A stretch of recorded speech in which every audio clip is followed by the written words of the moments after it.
for those who don't know who this is, I think I remember him. I kind of recognize his face, but I think I did a video on him a long time ago, a reaction video. So this is Pave Lover. Strange name. Anyway, this is Pave Lover. He has 96.2 thousand subscribers, and he has this video saying he's recommending things of 2025. So it says the best underrated ongoing manga to read in 2025. So let's see what mangas he's going to recommend to us. This came out a month ago, so maybe there's going to be some stuff that they introduce. Things that we already seen, things we already heard. Maybe this will be a big nothing burger. Maybe he might bring up something that we never heard before. So we'll see. So let's see what Pave has to offer. All right, let's start this. 2025 is giving us some of the best manga I've read in a very long time. I just can't understand why some of them are so underrated. We have stuff like a manga that's literally the dream of every Dark Souls player ever, or a manga where the most dangerous demon of all time is also a giant one-eyed cat. So cute! Or even a manga where a 13-year-old boy becomes the strongest hitman of all time and every single panel is an artistic masterpiece that just makes me wanna... If any of those sound at least a little bit interesting, trust me, this is only a taste of the list I have for you. Because today, I want to show you the best underrated manga I found in 2025. My only goal with this video is to help you find a manga that you're going to love, and I will stop at nothing. Nothing. So here's the first manga. This series was made by the author of Levius, one of the most legendary fighting manga ever made. Check this out. This is the story of a guy called Jimmy. He's this totally regular dude living in the 1920s, and everything's... I was meaning to watch what's called Megaloblocks. I think that's what it's called. Megaloblocks. I think I'm saying that right. I wanted to see that anime for a while now. I keep putting it off because I'm like, it looks interesting, but every time I try to remember it, I just can't, and I never bother to watch it. But whenever I see it being recommended, I'm like, oh, is that boxing anime in the future? I think it's like a futuristic boxing anime. I gotta give it a try, but I never have time to watch it. So I have to literally shoehorn my way into watching this because I think it has like 2 seasons if I remember right. It's pretty much like the Samurai said Megaloblocks. There's old cars. Megaloblocks? Oh, Megaloblocks. Okay, there we go. There's old buildings. There's vampires who turn their arms into swords. Wait, what? One night, Jimmy is chilling on his rooftop until he almost falls off the building. Suddenly, a little girl called Lily grabs him and throws him back. Jimmy's like, hey, thanks for saving my life. Here's my favorite sandwich. Lily's like, damn, this is the best sandwich in my life. And Jimmy's like, so how did you throw me all the way back here? I mean, that shouldn't be possible. Okay. As it turns out, Lily is a werewolf working for a government agency that wants to end the vampires, which is really cool. But here's the problem. She only has 10 years to live. And if she wants her freedom, she's going to have to destroy all the vampires as fast as possible. And that is exactly what Jimmy is going to help her with. This is Night Light Hounds. But now the question is, what's so special about this manga? I mean, it's pretty much your regular vampire story, right? Well, the truth is, it's actually a really unique take on a vampire story. Let me show you what I mean. First, there's this group trying to destroy the vampires called the Night Hounds. Then there's the vampires that came from Europe to America and created a gang. There's the different vampire factions and all of the members, which is a lot of members. There's the fact that the gangs pretty much control this entire city. Like in the first chapter, one of the members actually tries to escape, but sometimes I come across your lives, and I just have to stay for a bit to admire the talent. Also the way Ryuga Samurai said interesting. Very interesting. Let me see. It says, let me see. Sometimes I didn't, I'm sorry, I was not even paying attention. Sorry. It says the shading is good. Sometimes I come across your lives and I just have to stay for a bit to admire the talent. Oh, thank you. I appreciate it. Right now I'm trying to get a video up for YouTube while we listen, and then I have to go back to this skin study while we do a reaction. So if I'm not saying something directly right now, or you see me not doing anything on the skin right now, it's just because of that. I'm just right now trying to get this correct. So, forgive Kofi me. Streambot said visit Artextric's Kofi page at... Yes. everything looks. Okay, so I typed vampire into Google and it's pretty much all these, stereotypical vampires, right? HYDR says, how long have you been drawing? This is fire. It's kind of the same thing, right? But now, let's compare these vampires to the ones in Nightlight Hounds. First of all, since I was 6, I'm 30 now, I'm a character designer, so I'm trying to get good at my shading because I wanted to look more professional, so I'm trying to work on that. So that's why skin throws me off. So I'm trying to understand skin. I'm forcing myself to learn it so I can finally go back to my VTubing work. Jeez. Well, they don't just burn in sunlight. That's the first thing. You can swap between vampire form and human form. They have a bunch of cool powers like the arm sword thing I showed you before. They're basically evolved versions of these really boring vampires we always think about. Okay, but now if I look at werewolves, it's... yeah. Pretty much the same thing.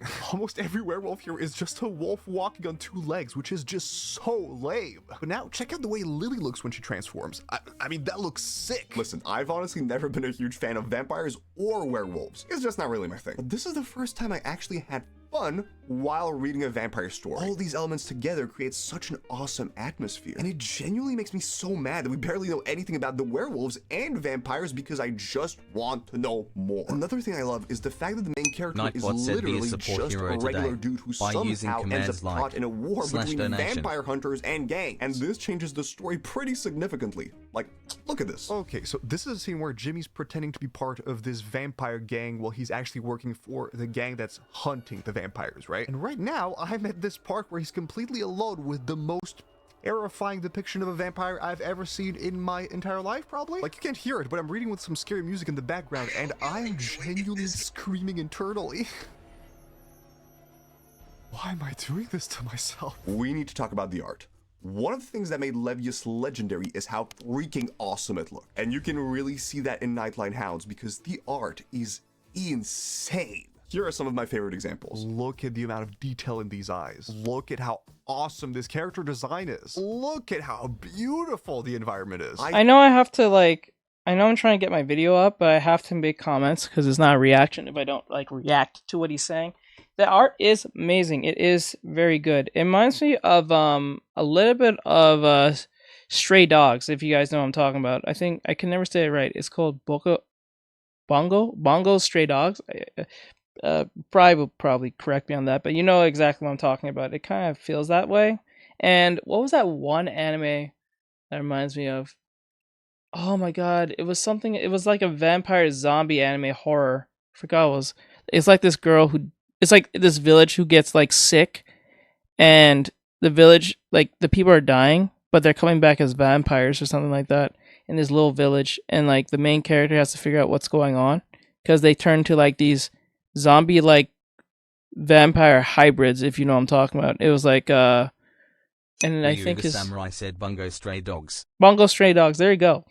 I think that what I should have said in this moment was, look at how freaking beautiful every single panel looks. This manga is absolutely gorgeous, and the author is pretty much good at drawing everything. I remember reading Levius when I was a kid and genuinely loving it, so it makes me really happy to find the same feeling of excitement once again and to share it so many years later. Hey man, this is a really good, underrated recommendation, but it's not really my thing, to be honest. Sorry. Who are you? Oh, I'm you, but in a cartoon version and also way better looking. Hey, well, that's super rude, but let me check what I have.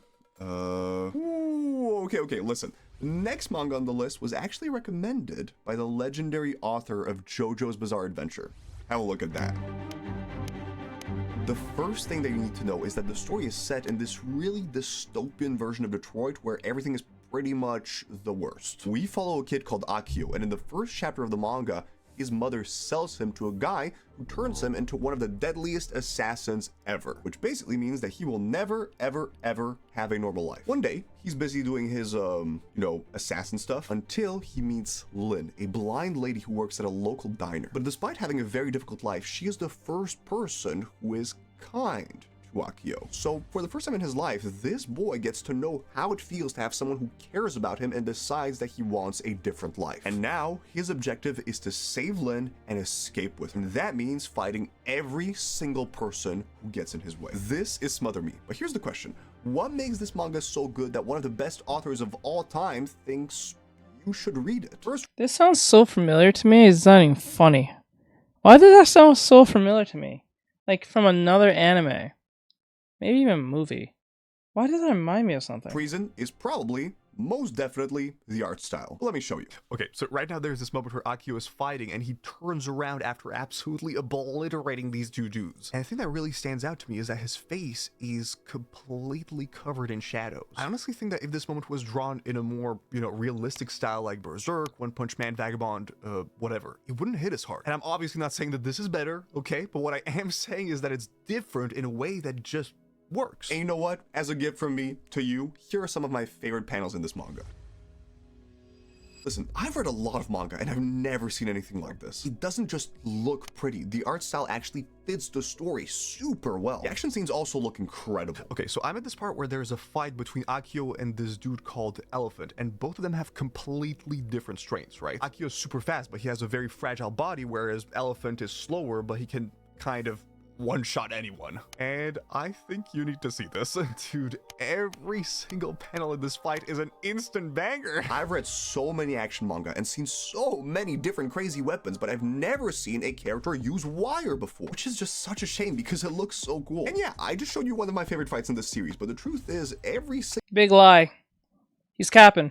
We all seen Kilo use a yo-yo. That's the closest thing to a wire. We seen Naruto characters King, use literal Coco wires. says I got to go buy hop, you can finch. Alright, you go, bro. Appreciate you. But we seen like people in Naruto use literal like ninja wire. Like straight up. What are you talking about? Bullshit. Single fight in this manga is a masterclass. When I started Smother Me, I really thought it was going to be this simple assassin story. What I actually got was this emotional journey of a kid trying to escape this world they have no business being a part of. The story is brutal and dark, but it's also weirdly beautiful. You know what the best part is? If you don't have time to read a manga that's over 100 chapters, which is totally normal by the way, Smother Me is only a 15 chapters Ryu the Samurai long. said, And yeah, yes, I was part like, of me how you definitely sure wishes there was more because I loved it so much, but it is what it is. Yeah, I mean, this sounds good. We're definitely getting closer. Do you have something a little less dark? Yeah, for sure. Let me check. Yeah. Okay, listen, I need to warn you right now. This is absolutely one of the weirdest mangas I've read in a very, very long time. And the crazy part is, it's so underrated that I had no idea it existed up until a few weeks ago. Check this out. Okay, so imagine you're in this massive city that's kind of I was like New York or London, for example. Everything looks super pretty. The buildings are tall. Kids are you playing sure? cards, Yeah, but are in you the sure? middle of all this, there's a tiny Bro, I was like, are you sure? Are you sure about that? abandoned apartment. And in this And I apartment, think if I there's a remember right, wasn't there an anime with a boy who was supposed to marry some girl because he didn't want to get killed by her brother because he was some part of they're like a super mafia. So to avoid being destroyed by their brother, he had to marry his sister. Not his sister, the dude who wants to destroy him because he was too close with his sister. And then he married her so he didn't have to get destroyed by the family because he was targeted by the excessive brother. Didn't the brother use wires as a form of weapon? I'm pretty sure, for those who know what I'm talking about, it's like a hitman type it's like a mafia hitman type anime. It's over the top type anime. It's not like realistic to a degree, but it you know what I'm saying. It's like a red haired dude and his girlfriend is a blue haired girl he's supposed to marry or something. I think they get married legally, but not for real or something like that.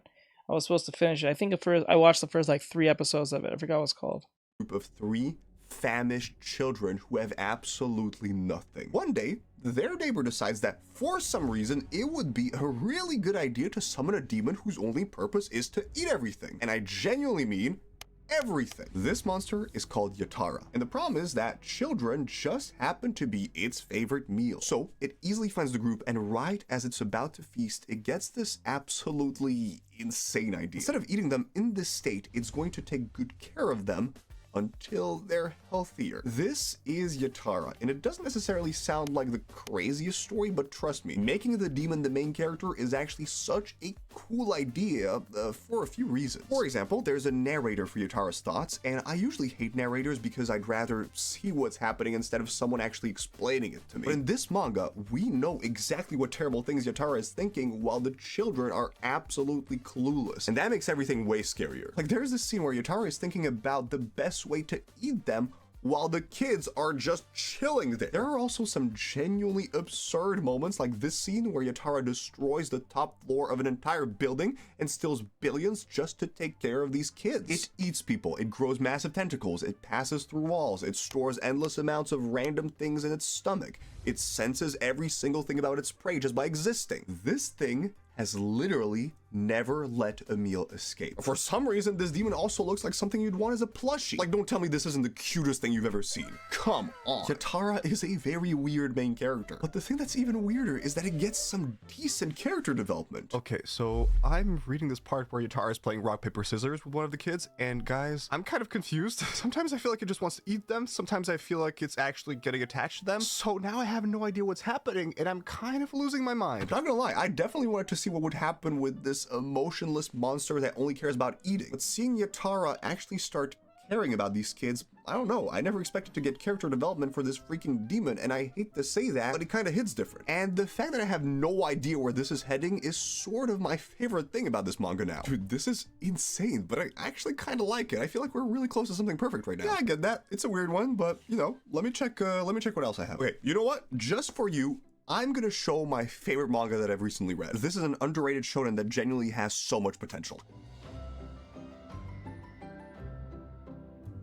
Somewhere far, far away, there's a huge castle. And in this castle lives Zemu, a wizard of the 7 colors, which basically means that he's powerful as f. One day, Zemu finds an injured kid, so he heals him. But when he finally wakes up, the boy has no idea who he is, where he came from, or what happened to him. The only thing he knows is that he's the last survivor and prince of the Flying Country, which is basically this extremely powerful nation that just disappeared because of the Kaihen. Which brings me to my first question.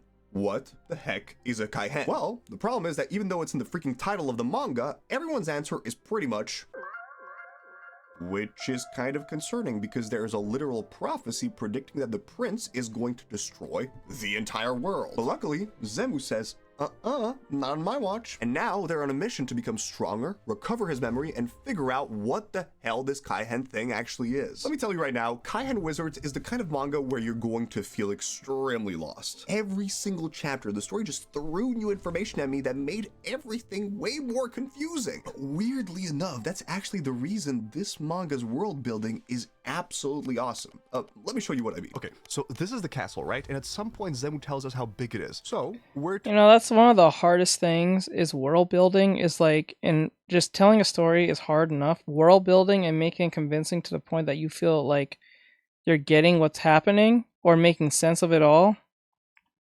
That's hard to do. That is hard to do. Especially if you're just like lore dumping on your audience in the first like few chapters. Jesus Christ, that is insane because that can make and break your whole situation for your manga. If your manga is too convoluted to the point that it's like it's hard to follow, you gotta lose readers almost instantly. Like, I know for a fact that the idea of like Black Clover wasn't hard to understand. It was a simple premise like any other shonen show. It follows the footsteps like Naruto, One Piece, Dragon Ball. You know, so it's pretty straightforward. Dude wants to be Wizard King, right? Like Luffy wants to be the Pirate King. Like Naruto wants to be the president of all ninjas, the Hokage, right? So like that's pretty much what that is, right? So in a way, with this is like, if I make it too convoluted at the very beginning, people are not going to want to watch it. But if I make it too simple, people are going to just literally compare it to another show. And that's where that problem comes in. And the only reason, and I'm honestly telling you, the only reason that Black Clover did not get canceled to a certain degree is I will say nearly got canceled, is because they made it simple enough but made Asa annoying in the first, I'll say anime, I don't know about the manga, but the first 3 episodes. Oh my god, I haven't hated an anime protagonist so fast because he was so annoying with that screaming. Like, he was constantly screaming for like no reason. There was no reason to be screaming this much. I understand the first episode is supposed to get you hooked, or it's supposed to give you a sense of like what's going on in a very fast pace within the first 30 seconds or to at least the full episode. But Jesus Christ, it didn't matter how much world building there was, with the main character screaming the way he was pissing me off. I'm like, dude, please stop. I almost dropped that show because of that. That was the only reason. Ryuga Samurai said lol. And if I didn't pass the initial 3rd episode, I would have hated Asa, never watched the show, said it was trash, and moved on. I'm dead serious.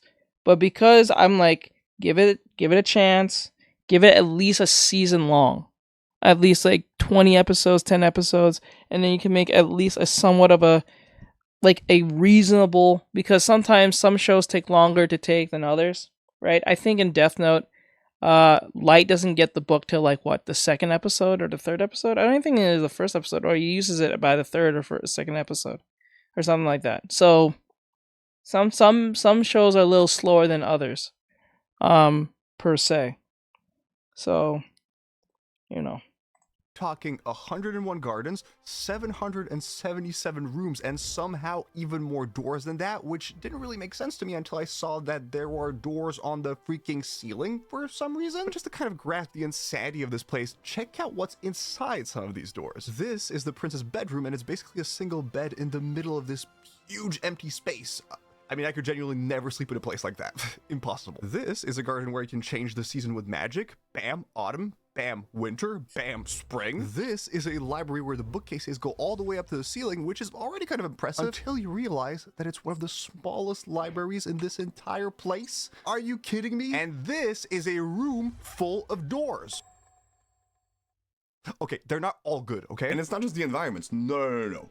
The characters get super quirky. This is a giant clown snake that works for Zemu, and I just don't understand why one of the most powerful wizards of all time has such a goofy looking pet. I mean, I absolutely love it. There are humans, there are demi-humans, there are animal people, there are dragon people, and I'm pretty sure that I'm forgetting a lot of other stuff. I've been reading this for a little while now, and do you know what's even crazier than this castle? The fact that there's a huge world outside of this castle that gets crazier and more interesting with every single chapter. I swear, reading a manga where every time you learn something new, you have like 10 more questions is honestly super fun. I don't know if you've ever seen Spirited Away, but Kaihen Wizards really reminds me of that movie, which is good because I freaking love that movie. This manga also handles magic way differently than most manga. Okay, so I'm going through a couple of series just to make sure of something, but yeah, in almost every shonen, the characters can pretty much throw limitless techniques, and it's not really a big deal. But look at what happens in Kaihen Wizards. This is a scene where Zemu helps the prince practice, and basically he needs to keep his fingers close to a bunch of grass and control his mana without destroying the grass.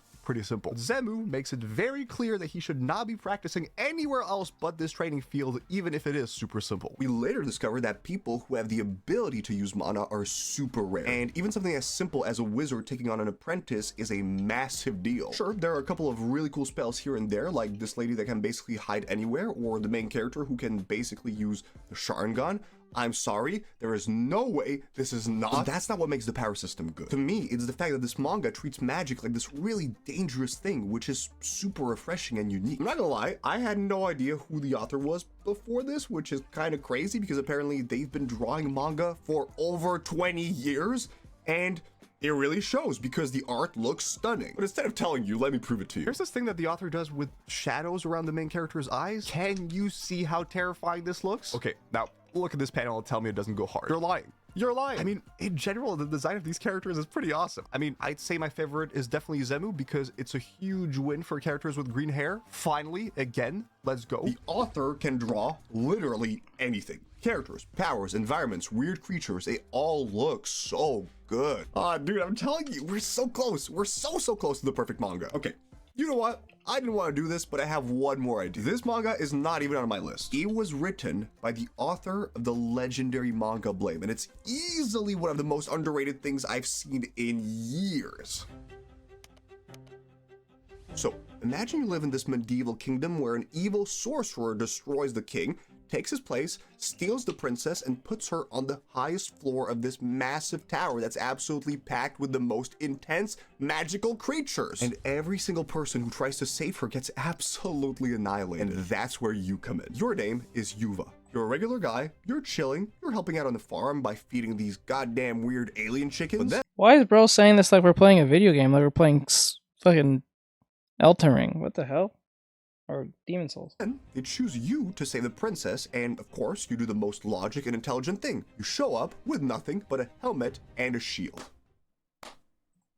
Well done. Well done. And as you climb the tower, you realize that this whole place is basically a massive maze where you could get jumped by insane magical creatures at any second. Good luck. This is Tower Dungeon, and it seems pretty basic, right? But in that case, what makes this manga so underrated? Like, what's actually good about it? Listen, I hate using this word, but this series has such a good vibe. You need to see this. So, this is the main crew. We have Yuva, the strong but clumsy warrior, Lily-sen, the powerful but angry mage, and Elquo, the intelligent but super stressed out leader of the squad. The samurai said maybe his name is Yulol. Maybe his name is you. Elquo is really nervous, so he messes up the map that the team needs to follow. And check this out, Lily-sen tells him, if something's wrong, you need to tell us so we can deal with it together. And a little bit later, so they basically just beat this group of guards, and can you see how they're hugging? Not only is this really wholesome, I love it because you can see how much they've evolved as a group. Dude, I'm reading this while listening to a medieval playlist, and this is genuinely one of the best reading experiences I've had in such a long time. There's a certain strong feeling you get when you're part of a team, like maybe playing a sport or video games or whatever. And I've seen so many fantasy series that try but fail to pull off this feeling. In Tower Dungeon, you have the epic fights, sure, but you also have the moments where everyone is just chilling together, and those are actually my favorite moments of this series. This manga somehow manages to be both cozy and epic at the same time, which is awesome. Art style looks really different from what I'm used to, but that's not the best thing about it. The author is actually so good at using the show don't tell technique. Let me show you. I hate myself so much for this. Oh, you mean something that a lot of Westerners do not use because, I don't know, it's like the best proven thing to use in the storytelling frame? No, we like to write stories like it's a CW story. We have no sense of like wonder. We have to hold our hand and tell us exactly how everyone is feeling and doing. Oh my god. Try to imagine the biggest tower you can think of. Okay, now imagine a tower that's 100 times bigger, okay? And now imagine a tower that's 100 times bigger and the tower that was 100 times bigger. The author could easily have some random character say something like, the tower is so tall that it reaches above the clouds, or something like that. I'm not a writer, okay? But instead, they decide to show you several panels where it's progressively zooming out until you realize how freaking insane this tower actually is. And I cannot even explain to you how freaking much I love that. But I think that the secret sauce of this manga is the fact that it's just Dark Souls, but in a manga. Okay, so I knew it, the way he was saying that sounded like giant mucus insect, right? And the group had to bring salt, which is the insect's weakness. They had to figure out a strategy, and even though they have all of this put in place, they pretty much fail. But at the last second, they decide that Yuva is going to drop from all the way up a pillar and jump into the insect with the salt. And it works. The fights aren't just defeat the monster by hitting it as many times as possible. Every single battle feels like the characters are the underdogs, which makes every victory feel so satisfying. Plus, the fights are super short, which makes them even more intense. Every single one of these manga is a banger. They're really different from anything that's out there, and almost no one is talking about them, which is genuinely sad. Dude, I love the recommendations, but I didn't find the perfect manga, to be honest. Hey, don't worry about it. I got you. I said I would stop at nothing, so I'm gonna stop at nothing. I'm gonna keep my promise. What's that? That is another list of manga. Let's do this.